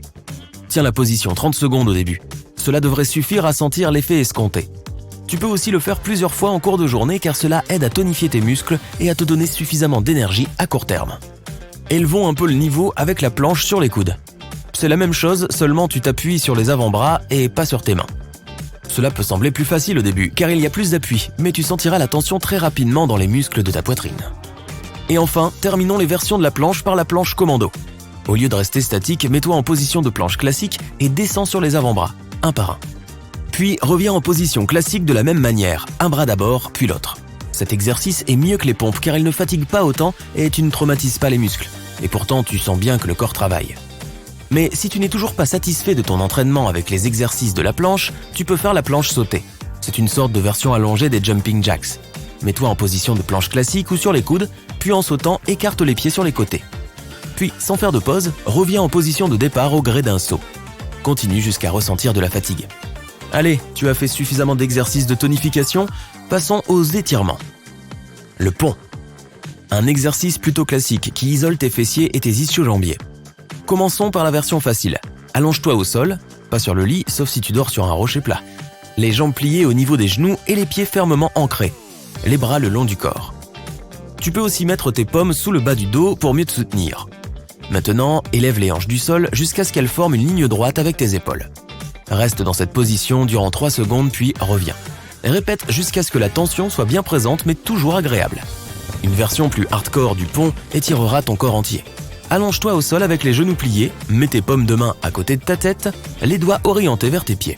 Maintenant, élève lentement tout ton corps du sol avec tes bras et tes jambes. Idéalement, ton corps devrait former un arc presque parfait, mais cela peut être difficile si tu débutes. Donc lève-toi autant que possible jusqu'à ce que tu sentes une forte tension dans tes muscles. Puis reviens au sol et répète plusieurs fois. Le V. Voici une distraction plaisante après autant d'efforts. Allonge-toi au sol, en gros ne te relève pas, avec les jambes droites et les bras étendus derrière la tête. Maintenant, expire lentement et lève tes jambes et tes bras jusqu'à ce que tes doigts et tes orteils se rencontrent au-dessus de ton torse.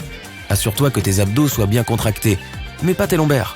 Si tu sens trop de tension à ce niveau-là, quelque chose cloche. Pour un entraînement plus intense, essaie le V couplé avec les ciseaux. C'est presque pareil, mais au lieu de lever les bras et les jambes en même temps, tu ne fais que les membres opposés. D'abord la jambe droite avec le bras gauche, puis la jambe gauche avec le bras droit, sans faire de pause. Le lever de jambe latérale. Passons à des exercices plus simples et relaxants pour te détendre. Après tout, tu as encore une longue journée devant toi. Allonge-toi sur le côté et appuie-toi sur ton avant-bras, les jambes tendues l'une sur l'autre.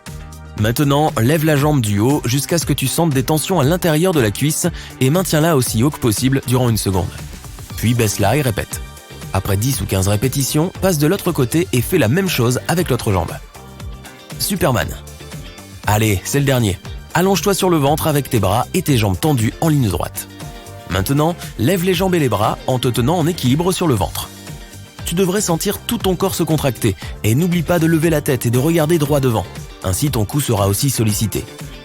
Allez, tu as réussi. Tu peux démarrer ta journée du bon pied. Bravo! Selon la légende, tout a commencé lorsqu'une jeune femme est devenue reine et qu'elle a envoyé 2 de ses fils pour mettre fin à une rébellion en cours dans son pays. Malheureusement, l'un de ses fils n'a pas survécu à la rébellion. L'autre avait trop peur pour annoncer la déchirante nouvelle à sa mère. Il a donc demandé conseil à l'homme le plus sage du royaume. Son nom était Kaflan. « Donne-moi 3 jours, a dit le sage. Et il a fait appel à un charpentier qui avait 2 couleurs de bois différentes, le blanc et le noir.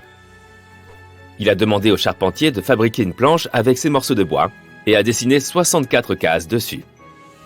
Le sage a ensuite imaginé un jeu à l'aide du plateau et a commencé à y jouer avec l'un de ses élèves, afin qu'ils le maîtrisent tous les deux. Le jeu s'articulait autour de différentes pièces, chacune obéissant à des règles spécifiques concernant ses déplacements sur le plateau. La pièce la plus importante du jeu était le roi. Elle devait être protégée à tout prix. Une fois la partie terminée, le gagnant prononçait l'expression « Shahmat », qui signifie « le roi est impuissant ». La reine a vite entendu parler du sage Kaflan et de son jeu, et lui a demandé de venir à la cour pour qu'elle puisse aussi être témoin du jeu. Il y a joué devant elle avec son élève, et une fois le jeu terminé, il a prononcé la phrase de fin « Shahmat ». Elle-même d'une grande sagesse, la reine a compris le message de Kaflan et a réalisé que l'un de ses fils n'était plus.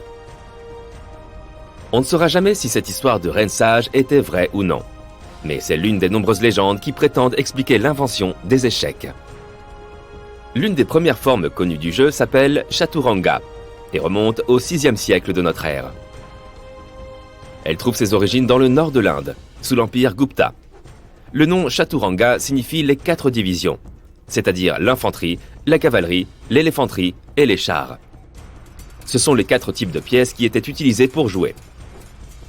Ce jeu était si populaire qu'il s'est répandu dans le reste du monde, atteignant d'abord la Perse, où il était appelé Shatranj. Le jeu a changé de nombreuses fois jusqu'au XVe siècle, de nombreux pays en ayant des variantes différentes. Dans certains pays asiatiques, par exemple, les pièces étaient placées aux intersections des cases du plateau, plutôt que sur les cases elles-mêmes. En Mongolie, les échiquiers étaient constitués de 11 cases par 10, par opposition au standard 8 par 8. Le 19e siècle a vu les premiers tournois d'échecs se dérouler. Et même le premier championnat du monde officiel, qui a eu lieu en 1886. Wilhelm Steinitz est devenu le premier champion du monde d'échecs officiel. Au milieu du XXe siècle, les joueurs d'échecs s'appuyaient généralement sur des tactiques et avaient un jeu extrêmement dynamique. Cependant, avec l'invention des bases de données et des moteurs d'échecs, le jeu a été révolutionné et est devenu plus prévisible.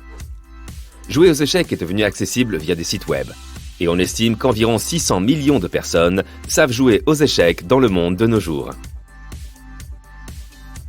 Le mouvement des pièces sur le tableau est assez simple, mais les possibilités de jeu sont infinies. Les scientifiques ont estimé qu'il y a entre 10 puissance 111 et 10 puissance 123 positions possibles aux échecs. C'est tout simplement époustouflant. C'est plus que le nombre d'atomes dans l'univers observable, estimé entre 10 puissance 78 et 10 puissance 82. En théorie, la plus longue partie d'échecs peut compter jusqu'à 5949 coups. La plus longue partie d'échecs officielle a eu lieu en 1989 et comprenait 269 coups.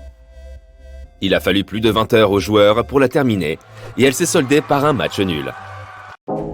La pièce la plus puissante de l'échiquier est la reine, car elle combine les mouvements de la tour et du fou.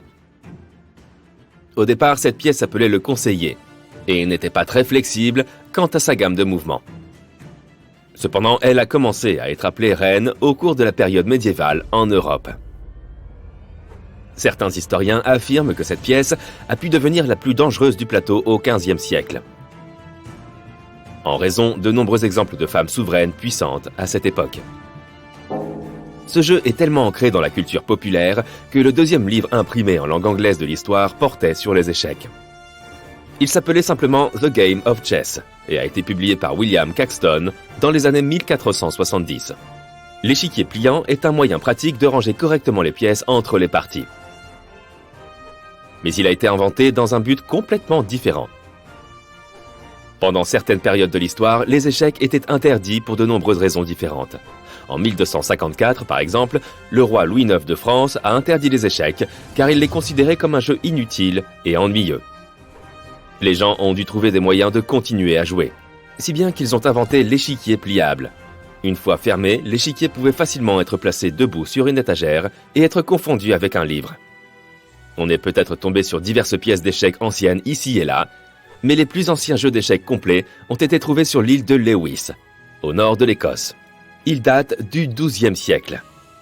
D'après leur apparence, les experts pensent qu'ils ont été fabriqués en Islande ou en Norvège. En raison de leur apparence unique, ils ont été utilisés comme matériaux de base pour diverses pièces d'échecs dans des films. En plus d'être divertissant, le jeu d'échecs présente de nombreux autres avantages. Les spécialistes en neurologie y voient un moyen efficace d'améliorer les compétences de la mémoire. C'est parce qu'il pousse l'esprit à résoudre des problèmes complexes et à créer les meilleures stratégies possibles. Ces effets bénéfiques sur les jeunes ont conduit l'introduction des échecs dans certaines écoles de différents pays. Il a également été lié à de meilleures notes et à un meilleur comportement. Certains joueurs d'échecs sont devenus si doués qu'ils peuvent y jouer les yeux fermés. János French, un joueur hongrois, a établi un record en 1960 en jouant contre 52 adversaires différents en même temps, tout en ayant les yeux bandés. Et comme si ce n'était pas assez impressionnant, il a fini par gagner 31 de ses parties. Un autre joueur d'échecs impressionnant est Emanuel Lasker, un mathématicien et philosophe qui a détenu le titre de champion du monde d'échecs plus longtemps que n'importe quel autre joueur. Il a conservé ce titre de 1894 à 1921, soit pendant 26 ans et 337 jours. En 1985, un écrivain, activiste et joueur d'échecs nommé Garry Kasparov est devenu le plus jeune champion du monde d'échecs à ce jour. Il n'avait que 22 ans. En dehors du titre de champion du monde, le titre le plus élevé qu'un joueur d'échecs puisse recevoir est celui de grand maître. Ces titres sont décernés aux joueurs pour leur performance de haut niveau dans les parties d'échecs. Et pour obtenir un titre de grand maître, il faut en gagner 3. Une fois attribué, le titre est conservé à vie. Mais il peut être révoqué exceptionnellement pour tricherie. Mais comment peut-on tricher aux échecs ? L'un des moyens les plus courants de nos jours est d'utiliser un ordinateur pour aider à choisir les meilleurs coups. Car les ordinateurs sont désormais bien supérieurs aux humains. En 1997, par exemple, un ordinateur développé par IBM, nommé Deep Blue, est devenu célèbre pour avoir battu le champion du monde d'échecs, Garry Kasparov. Quant au plus jeune grand maître d'échecs du monde, il s'agit d'un Américain nommé Abhimanyu Mishra. Il a battu ce record en 2021, à seulement 12 ans et 4 mois. Il a appris à jouer au jeu alors qu'il n'avait que 2 ans et demi. Ce titre était auparavant détenu par Sergei Karjakin, qui était devenu le plus jeune grand maître du monde à l'âge de 12 ans et 7 mois, en 2002. Le premier programme informatique pour jouer aux échecs a été inventé en 1951 par le mathématicien Alan Turing. À l'époque, aucun ordinateur n'était assez puissant pour le traiter, alors Turing a dû le tester lui-même. Il a effectué les calculs et joué en fonction des résultats, chaque coup lui prenant plusieurs minutes. Thomas Wilson, un inventeur anglais, a inventé la pendule d'échecs en 1883 pour fluidifier le jeu. Son invention comprend une poutre à bascule sur laquelle se trouvent 2 horloges identiques en équilibre. Avant elle, les joueurs d'échecs avaient l'habitude de mesurer leurs mouvements avec des sabliers. Ok, donc ton corps a besoin d'une petite remise en forme. Allons gonfler quelques muscles comme s'il s'agissait de ballons. D'abord les épaules, puis les trapèzes et enfin le muscle latissimus. Tu as maintenant l'air beaucoup plus grand et plus séduisant. Et tu peux obtenir ce même résultat depuis le confort de ta maison. Pour cela, tu auras uniquement besoin d'une paire d'haltères. Si tu n'en as pas, utilise simplement des bouteilles d'eau. Faisons travailler les muscles des épaules. Assieds-toi sur une chaise et appuie-toi contre le mur. Tiens les haltères au niveau de la tête, les mains tournées vers l'avant. Maintenant, pousse le poids vers le haut. Fais une courte pause, puis redescends très lentement tes bras vers la position de départ. Le principe consiste à garder les muscles tendus le plus longtemps possible. 6 répétitions suffisent. Fais 3 séries de cet exercice, puis repose-toi pendant 60 secondes avant de passer au prochain. Développer Arnold. Encore une fois, installe-toi en position assise, appuyée contre le mur. Tiens les haltères au niveau de ta poitrine, les mains tournées vers ton corps et les bras pliés. Maintenant, soulève les haltères et redresse tes bras. Au stade final, tes poignets doivent se tordre pour que tes mains soient tournées vers l'avant. Fais une pause puis redescends lentement tes bras jusqu'à la position de départ. Les muscles de tes épaules doivent commencer à brûler. Lorsque tu fais des efforts, tes muscles subissent des micro-dommages. À mesure que ton corps récupère, de nouveaux tissus musculaires se forment et tu gagnes ainsi en masse musculaire. Encore une fois, 3 séries de 6 répétitions avec une pause d'1 minute entre chaque série pour se reposer. Maintenant, mettons le feu à tes deltoïdes. Continue assis, mais cette fois-ci, penche-toi en avant. Tiens les haltères au niveau de tes chevilles, les mains tournées l'une vers l'autre. Fais pivoter tes bras vers les côtés. Au point le plus haut, tes bras doivent être parallèles au sol. Lorsque tes bras reviennent au point de départ, essaie de combattre la gravité et de les abaisser aussi lentement que possible. Tu dois faire 10 répétitions pour faire grossir tes deltoïdes. Repose-toi pendant 10 secondes et fais 2 séries supplémentaires. Élévation avant avec un seul haltère. Tiens-toi droit.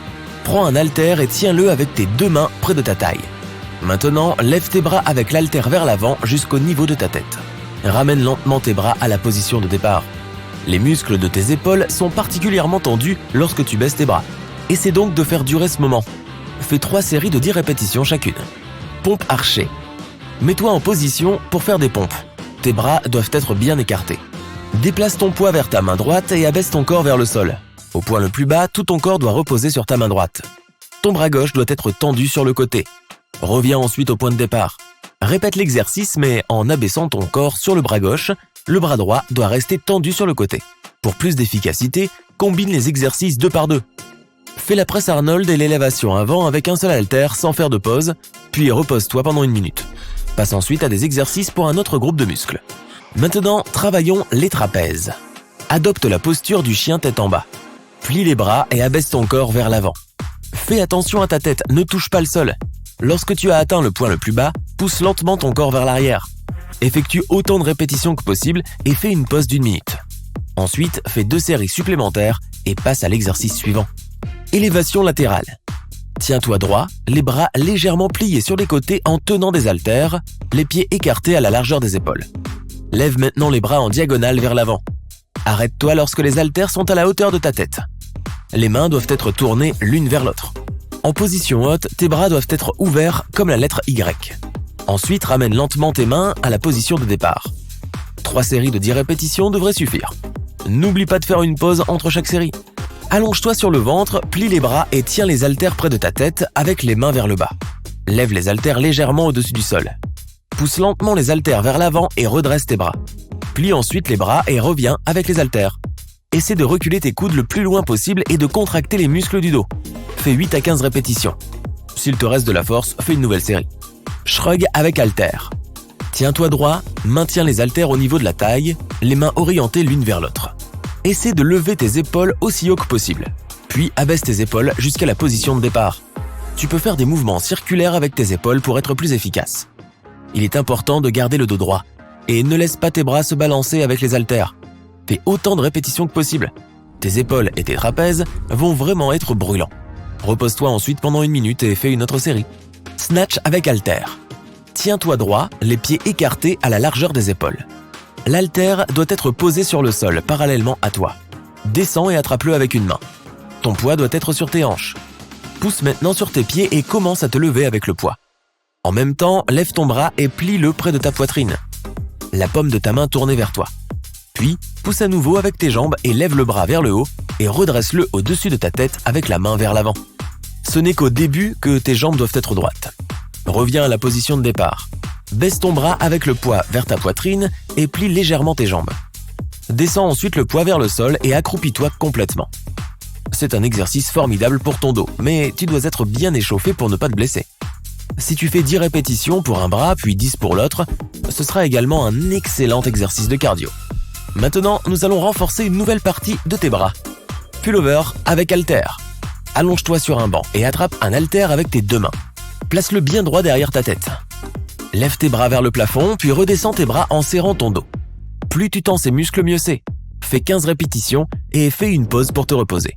3 séries seraient parfaites. Rowing à un bras avec haltère. Prends un haltère dans ta main droite. Utilise ton genou gauche et ta main gauche pour t'appuyer sur le banc. Ton corps doit être presque parallèle au sol. Le bras qui porte l'haltère doit être droit et pendre vers le bas. Lève l'haltère vers ta poitrine. Garde ton corps bien tendu. Utilise les muscles du dos et tes lombaires pour soulever le poids. Maintenant, abaisse lentement ton bras avec l'haltère. Si le poids est assez lourd, fais 10 répétitions pour chaque bras. Repose-toi ensuite pendant 1 minute, puis répète l'exercice. Renegade Row. Mets-toi en position de pompe. À ce moment-là, tu dois t'appuyer sur les haltères. Les mains sont tournées l'une vers l'autre. Déplace le poids vers la main gauche. Lève ton bras droit avec le poids vers le côté. Puis baisse ton bras vers le sol et répète l'exercice avec l'autre. Fais 10 à 15 répétitions. Si c'est trop difficile, fais l'exercice avec les genoux au sol. Et tu peux toujours choisir des haltères moins lourdes. Il s'agit de garder les muscles tendus et ne pas se blesser. Pingouin sur le ventre. Allonge-toi sur le ventre et soulève légèrement ta poitrine et ta tête. Tends les bras le long du corps et tourne les mains vers le haut. Contracte ensuite le latissimus droit et essaie de tendre la main droite le plus bas possible. Reviens à la position de départ et répète l'exercice sur l'autre côté. Essaie de tendre les côtés gauche et droit de manière égale. Sinon, tes muscles vont se développer de manière déséquilibrée. Cela sera mauvais pour ton dos et ta posture. Hanche de neige inversée. Continue à allonger sur le ventre. Les bras sont tendus vers l'avant. Contracte ton dos et tes lombaires, puis lève les bras et déplace-les vers l'arrière comme si tu essayais de faire un hanche de neige. Tu dois lever les bras aussi haut que possible pour faire travailler les latissimus. Fais autant de répétitions que tu peux. Pulse row. Reste par terre, place tes bras sur les côtés un peu plus loin de ton corps. Les mains sont tournées vers le sol. Lève ensuite ta poitrine et tes bras au-dessus du sol aussi haut que tes muscles lombaires te le permettent. Il est important de faire une pause de 2 secondes au point le plus haut. Ensuite, reviens à la position de départ. Pour faire brûler tes latissimus, combine plusieurs exercices différents en une seule série. Pingouin sur le ventre, puis renegade row et hanche de neige inversée pour finir. Choisis quelques exercices pour chaque groupe de muscles et entraîne-toi 15 à 20 minutes par jour. L'essentiel est de garder tes muscles tendus tout le temps. N'oublie pas de faire un bon échauffement avant ta séance d'entraînement. Et après avoir sollicité tes muscles, assure-toi de les laisser se reposer afin qu'ils puissent se récupérer pour la prochaine séance d'entraînement.